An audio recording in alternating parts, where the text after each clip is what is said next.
friends, welcome back to the class. My name is Kausalya Krishnamurthy. In today's episode, we are going to start learning about a new topic, volume and surface area. We will see what is volume, what is surface area, and the formulae associated with these two terms. And this topic is associated with three-dimensional objects. So come, let's see and start today's episode. Now moving on to volume and surface area. What is a volume? Volume is the total area contained in a three-dimensional object. Volume is the total area contained in a three-dimensional object. And surface area is the total area of all the surfaces of a three-dimensional object. For example, if I take a cuboid,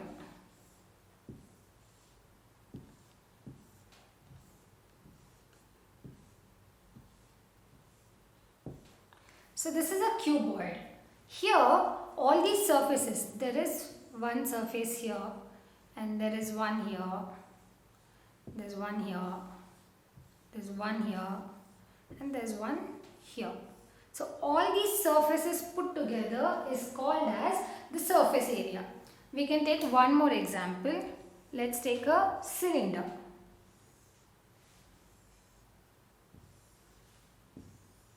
Here in this picture, this area, this circle, there's another circle here, this one, and this curvy area, all these put together is called as the surface area. Now let us see some very important formulae for cuboid and a cube. This is a diagram of a cuboid. If I consider this length as L, breadth as B, and height as h, then what happens to volume? Volume is length into breadth into height, L into B into h, and that will be in cubic units. The second formula is surface area. Surface area is the total area of all the surfaces put together in this cuboid, and the formula for that is 2 into LB plus BH plus LH square units. Here L is length, B is breadth, B is breadth, H is height, L is length, H is height. The third formula is diagonal, that is root over L square plus breadth square plus H square, length, breadth and height. Here the diagonal will be from this corner to this corner. This will be the diagonal. Now let us move to the next one, cube. So we have written a cube diagram here. If each edge of a cube be of length A, all these are A, then volume will be equal to A cube cubic units. A cube cubic units. The second one is the surface area, that will be 6A square square units. And the third one is diagonal. Again here also the diagonal will be from this point till this point, and that will be root 3A units. Let's move to the next one. This is frustum of a cone. What is a frustum? When a cone is cut by a plane parallel to the base of the cone, then the portion between the plane and the base is called the frustum of the cone. Here if you observe this diagram, if you draw the line here, this will be a cone. And when this cone is cut by a plane parallel to the base, then this portion is called as the frustum. In this case, always the radius of the top is always denoted as small r, and the radius of the bottom circle is denoted by a capital R. And here this will be the height and this is the slant height. That's what written here. In this case, the formula will be, for volume it is pi h by 3 into r square plus rr cubic units. In case of a slant height, that is L, that will be equal to root over r minus r whole square plus height square units.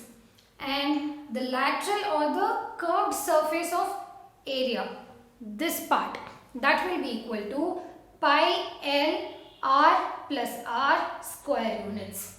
And then the last one is total surface area. So that is this lateral surface area, the top circle, the bottom circle, all put together. Total surface area is equal to pi into r square plus 1 into r plus r square units. Let's move to the next one. This is a sphere. So it's like a ball. So if the radius of the sphere be r, then volume is equal to 4 by 3 pi r cube cubic units. And surface area will be pi r square units. And if you cut this ball, you get a hemisphere. So in this case, the radius of a hemisphere be r. So this point to this, that be the r, that is the radius. Then volume is equal to 2 by 3 pi r cube cubic units. And the curved surface area, that is this part, that will be 2 pi r square units. The last one is total surface area. Total surface area in a hemisphere means this circle and this curved surface, both put together. That will be 3 pi r square units. And if we move to pyramid, pyramids can be of different shape. So basically it depends on the base of the pyramid. It can be of a triangle base, it could be of a square base or a rectangle base or a pentagon base, or it could be anything. So in this case, volume will be 1 by 3 into area of base. Because the pyramid is based on a base of the pyramid, here it is area of base into height of the pyramid. The second one is whole surface area, that is area of base plus area of each of the lateral faces. In this case, there are 3 lateral faces, 1, 2 and 3. Here there are 4, here also 4. In this case, there are 5. So in today's episode, we have seen what is volume, what is surface area, different 3-dimensional objects, and the formulas associated with these 3-dimensional objects. These formulae are very important to solve problems based on volumes and surface areas. So we will see a few, we will solve few problems in the coming few episodes. Until then, keep practicing the formulae and keep watching us. If you've liked the video, please do hit the like button, share it with your friends, and don't forget to subscribe to our channel. Thank you so much.